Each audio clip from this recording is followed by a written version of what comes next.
नमस्कार, सुनाई दे रहा है?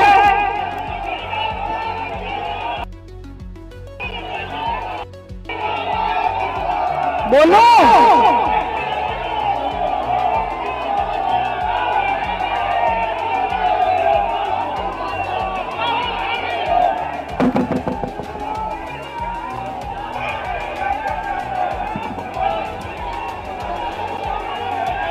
अच्छा, मैं बोलूं?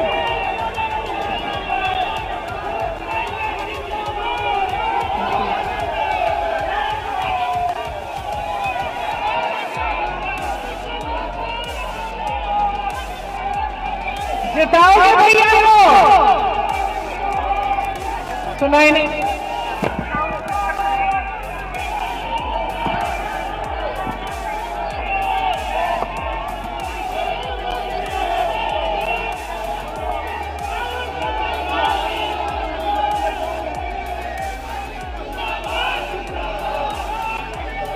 मैं बोलूं तो फिर चुप रहना पड़ेगा, चुप रहना पड़ेगा।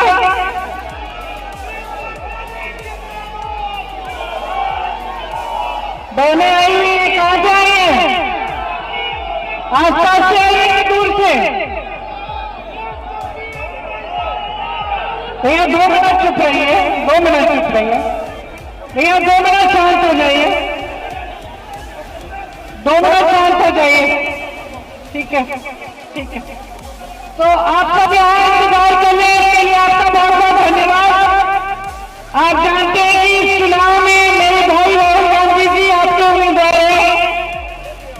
आप पूरे देश में खोजें तो आपको ऐसा व्यक्ति नहीं मिलेगा जो 4000 किलोमीटर देश के एक कोने से दूसरे कोने तक चला, सिर्फ जनता की समस्याओं को समझने के लिए और जनता का समर्थन करने के लिए और जनता को जागरूक करने के लिए। ऐसा इस देश में आपको कोई व्यक्ति नहीं मिलेगा। राहुल जी जीवन भर न्याय की लड़ाई लड़े हैं, सत्य की लड़ाई लड़े हैं, निडर होकर सच्चाई बोलते हैं, चाहे पसंद आए या पसंद आए सामने वाले को। और कई बार ऐसा होता भी है कि लोगों को पसंद नहीं आया, लेकिन जो सच है उसके पीछे नहीं हटते, क्योंकि राहुल जी के दिल में इस देश की जनता के लिए ऐसा प्रेम है और ऐसी श्रद्धा है और ऐसा समर्पण है कि मैं दावे के साथ कह सकती हूँ, मैं उसकी बहन हूँ, कि किसी और व्यक्ति के दिल में इस देश में जो राजनीति कर रहा है उसके दिल में ऐसा नहीं। आपने 10 सालों से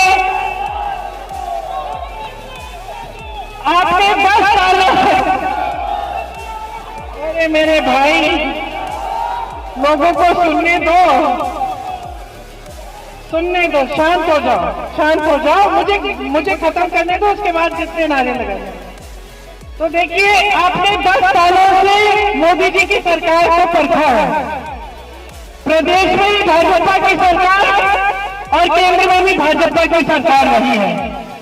मैं आपसे सीधा सवाल करना चाहती हूँ, क्या इन 10 सालों में आपके जीवन में तरक्की आई है कि नहीं आई है? नहीं आई है। यहाँ नौजवान तमाम खड़े हैं, रोजगार कितनों को मिला है? उठाओ सरकार से। पेपर लीक हो गया। सुनिए, आप अपने बच्चों को पढ़ाते लिखाते हैं, खूब मेहनत करते हैं, बहनें खड़ी हैं, है कि नहीं? खेती में काम करती हो, एक से काम करती हो, घर आके बच्चों की परवरिश करती हो। जब तक बच्चे सोते हैं तब तक सोते नहीं हो, बच्चों को पहले खाना खिलाती हो फिर खाती हो। सब मेहनत करती है अपने बच्चों को बड़ा करने के लिए। किसान खेती में काम करता है, दिन रात खेती में काम करता है। आज ये परिस्थिति बना दी है मोदी जी की सरकार ने कि रात को भी खेती में बैठना पड़ता है पहरेदारी करने के लिए, क्योंकि आवारा पशु आपके खेत खाए जा रहे हैं। कोई नीति नहीं है इसके लिए।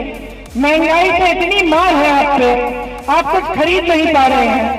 घर में कोई समस्या होती है, घबराहट होती है कि पैसे कैसे देंगे। इलाज कराना पड़ता है, फीस भरनी पड़ती है।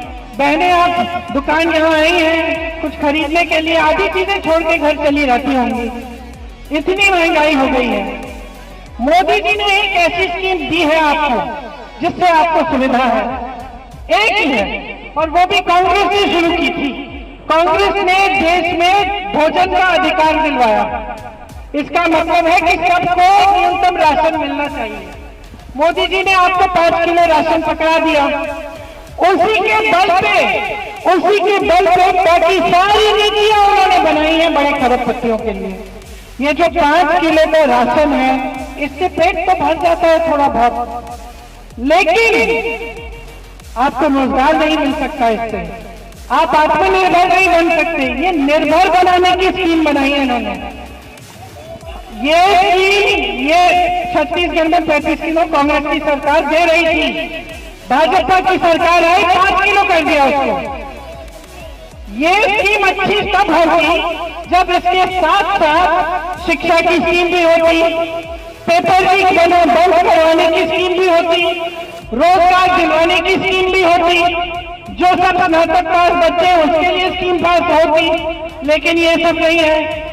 अगर ये एक स्कीम होती और इसके साथ साथ खेती में किसानी में जो आप कर्ज ले रहे हैं उसको माफ करने की स्कीम होती, या फिर जो खेती किसानी के सामान है उनको उन पे कम टैक्स लगाने की स्कीम होती, तब कुछ फायदा होता।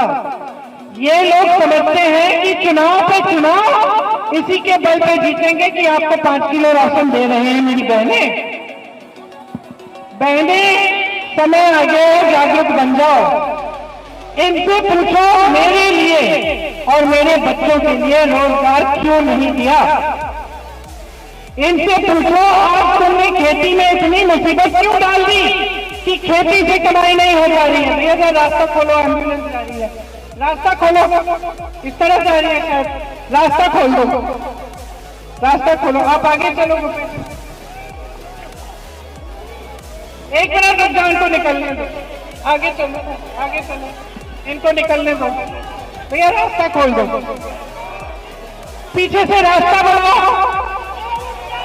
नहीं, गाड़ियां सारी खड़ी है ना, तो निकलने दो।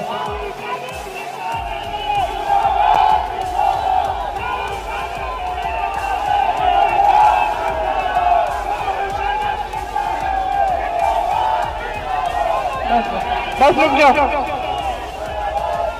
तो देखिए, सुन लीजिए,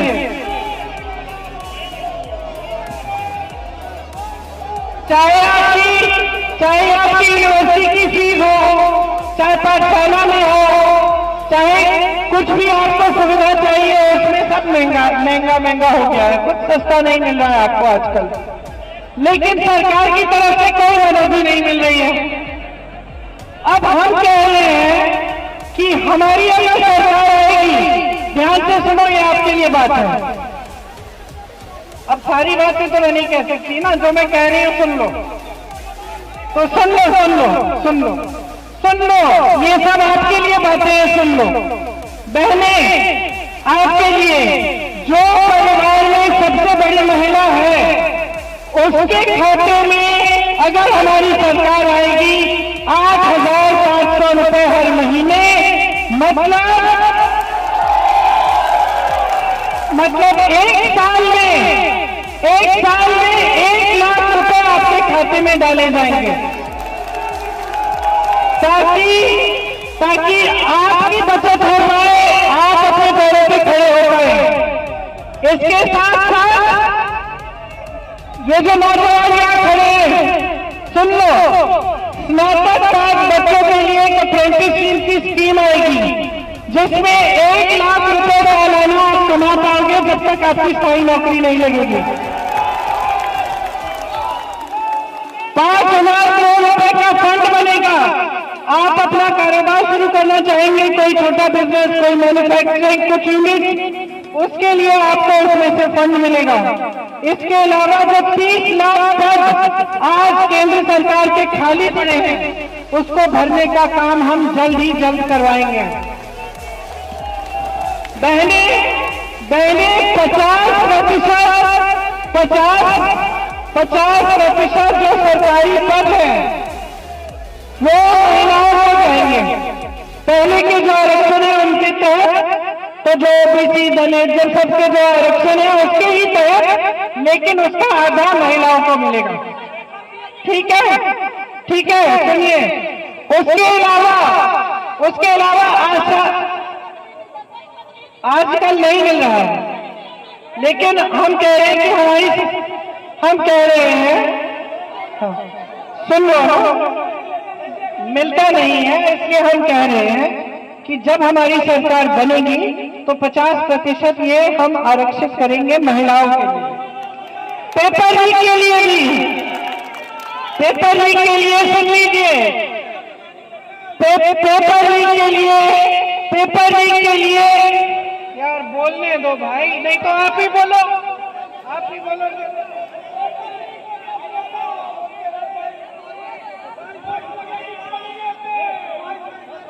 देखिए, पेपर लीक के लिए हमने पूरा प्लान बनाया है।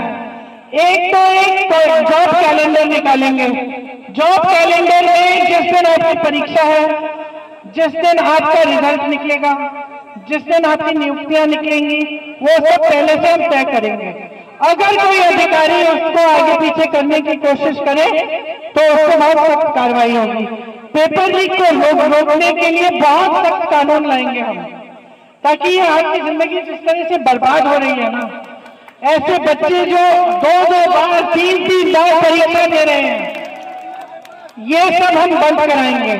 अग्निवीर की स्कीम जानते हैं आप, हम उसको रद्द करेंगे।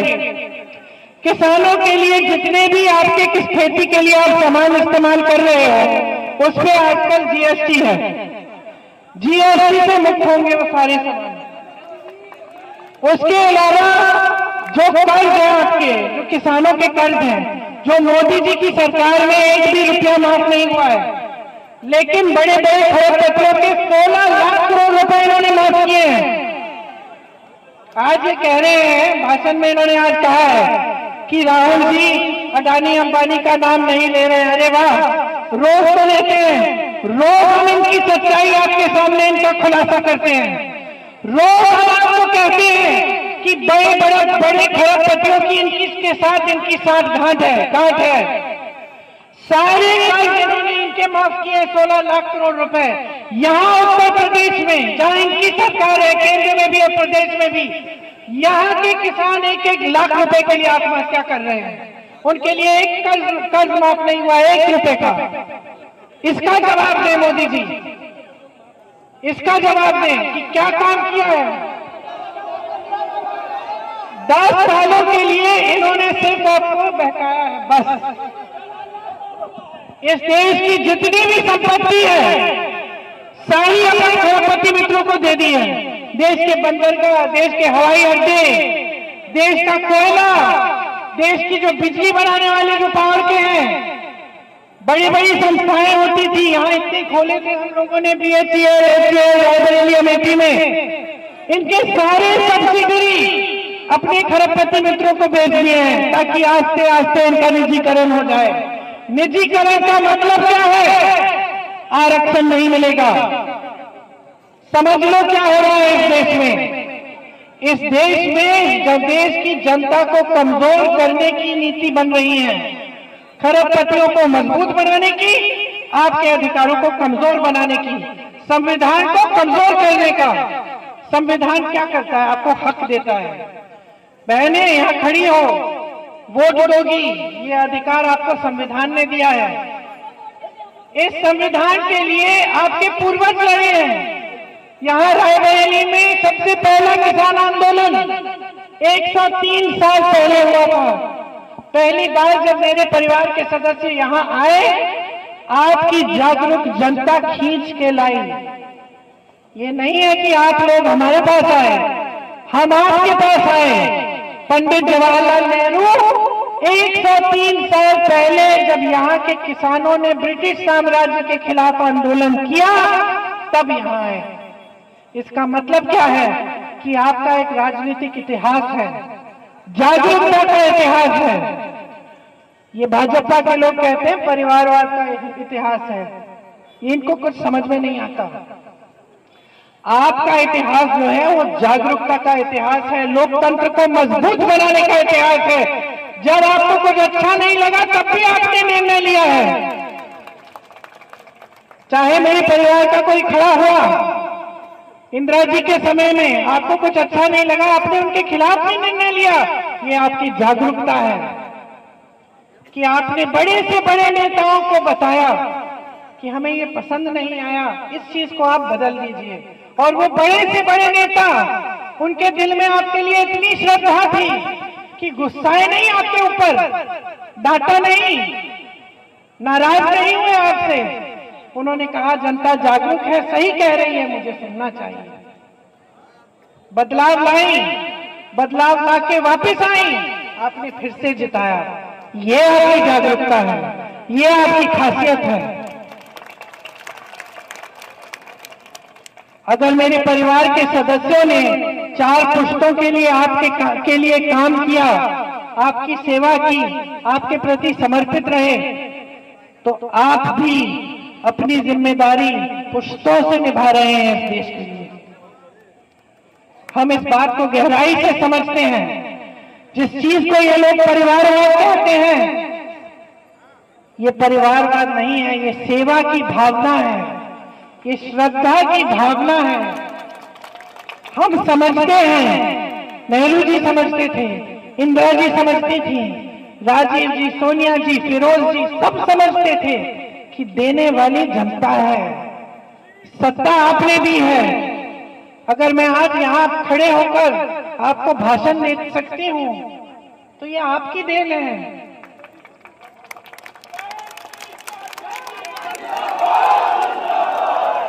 तो अगर हम जिम्मेदारी से आपके प्रति अपनी ड्यूटी निभाते हैं, तो हम इसलिए निभाते हैं क्योंकि हम समझते हैं कि ये जनता जागरूक जनता है। इस जनता ने इस देश को बनाया है। ये सारे जो सरकारी संस्थान हैं, जिनको जो मोदी जी दे रहे हैं अपने दोस्तों को, ये सारी आपने बनाई है। ये खेती जो आप करते हैं दिन रात, ये जो पहरेदारी कर रहे हैं आप अपने खेतों में, जो पसीना बहा रहे हैं, सिर्फ अपने बच्चों की परवरिश के लिए नहीं है, ये इस देश की अगली पीढ़ी के लिए कर रहे हैं। आप इस देश के अन्नदाता हैं। मेरी बहनें यहाँ खड़ी हैं, दिन रात मेहनत करती हो, अपने बच्चों को बड़ा करती हो, लेकिन आप इस देश की अगली पीढ़ी को बड़ा कर रही हो। ये हमारी जिम्मेदारी है कि हम आपको मजबूत बनाएं। ये हमारी जिम्मेदारी है कि आपके बच्चों का भविष्य उज्जवल हो, कि आपको सेहत की सुविधा मिले, कि आपको शिक्षा की सुविधा मिले, कि आपको हर सुविधा मिल पाए। और आज जो सरकार है वो आपकी सारी संपत्ति इकट्ठा करके किसी और को दे रही है, बड़े बड़े खरबपतियों को। उनके लिए एक दिन में गुजरात में एयरपोर्ट अंतरराष्ट्रीय बन रहा है, और उसी जगह थोड़ा आगे जाइए वहां एयरपोर्ट ही नहीं है, कोई पहुंचने का साधन ही नहीं है। तो ये क्या हो रहा है देश में? इसके प्रति आपको जागरूक होना है। ये संविधान बदलने वाली बातें, ये आपको कमजोर करने वाली बातें, ये जो टीवी पे हर रोज आपको दिखाया जा रहा है, ये सच्चाई नहीं है। टीवी की सच्चाई नहीं है। सच्चाई ये है कि ये लोग सिर्फ खरबपतियों के लिए सरकार चला रहे हैं। पूरी तरह से इन्होंने गरीबों को, किसानों को, मजदूरों को, मेरी बहनों को नकारा है। आपकी समस्याओं का कोई समाधान नहीं निकाला है। अब संविधान बदलना चाहते हैं। बचेगा क्या? बचेगा क्या? बताइए, बचेगा क्या? इस संविधान ने सब कुछ दिया है। तो मैं सिर्फ आपको ये कहने आई हूं कि आप जागरूक हो। एक जागरूकता का इतिहास है यहाँ का, 103 साल पुराना। यहाँ गांव-गांव में जाती हूँ, मुझे स्वतंत्रता सेनानी का परिवार मिलता है। गांव-गांव में आजादी की लड़ाई किसने लड़ी है? गांव-गांव में कार्यकर्ता है, एक पार्टी के नहीं लेकिन सब पार्टियों के। तो यहाँ राजनीतिक जो जागरूकता है बहुत है। इसीलिए मैं आपसे कह रही हूँ, यहाँ से संदेश भेजो पूरे देश में। हमें लोकतंत्र को मजबूत करना है, हमें इस देश के संविधान को बचाना है, हमें इस देश में ऐसी सरकार लानी है जो हमारी संपत्ति हमारे हाथों में हमें वापस दे। और इसका प्रमाण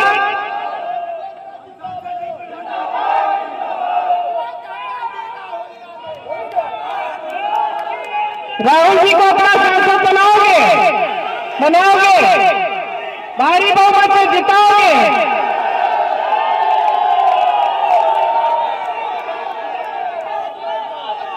और तो दो लोग मिल जाएंगे, भैया भी मिलेंगी, बहन भी मिलेंगे, बहन भी मिलेगी। हम आपके लिए काम करना चाहते हैं, हमें और कुछ नहीं चाहिए। हम निष्ठा से काम करना चाहते हैं, आपकी तरक्की चाहते हैं। हम देखना चाहते हैं कि यहाँ का किसान मजबूत बने। ये जो मुश्किलें हैं, ये जो जीएसटी, पेट्रोल डीजल के दाम इतने बढ़ गए हैं, मिट्टी का तेल नहीं मिलता, ये जो आपकी मुश्किलें इतनी बढ़ गई हैं, हम इनको घटाना चाहते हैं। हम आपको समर्थन देना चाहते हैं कि आप इनका सामना कर पाओ। इसीलिए हमने इतनी सारी हम स्कीम लाए हैं, चाहे नौजवानों के लिए, किसानों के लिए, बहनों के लिए। तो जागरूक बनोगे तो पता चलेगा कि जहां जहां आज भी कांग्रेस की सरकार जिस प्रदेश में है, वहां देखो कर्नाटका में बहनें सब बस की यात्रा मुफ्त है बहनों के लिए। बहनें तीर्थ यात्रा पे रोज रोज निकल रही हैं, मायके जा रही हैं अपने रिश्तेदारों से मिलने मुफ्त। ठीक है, तो ये हो रहा है कांग्रेस के प्रदेश में। किसानों के कर्ज माफ हो रहे हैं, अच्छी अच्छी स्कीमें हैं, 2-2 हजार रुपए मिल रहे हैं महिलाओं को खाते में। आज भी ओपीएस चल रहा है, पुरानी पेंशन वाला स्कीम। तो ये सारी चीजें आप जानकारी लीजिए, जागरूक बनिए और इस बार राहुल भैया को यहाँ से जिताइए, अपना सांसद बनाइए।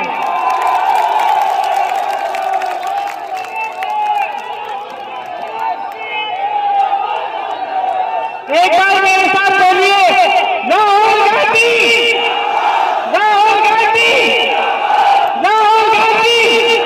धन्यवाद। बोलने दिया, धन्यवाद इसके लिए।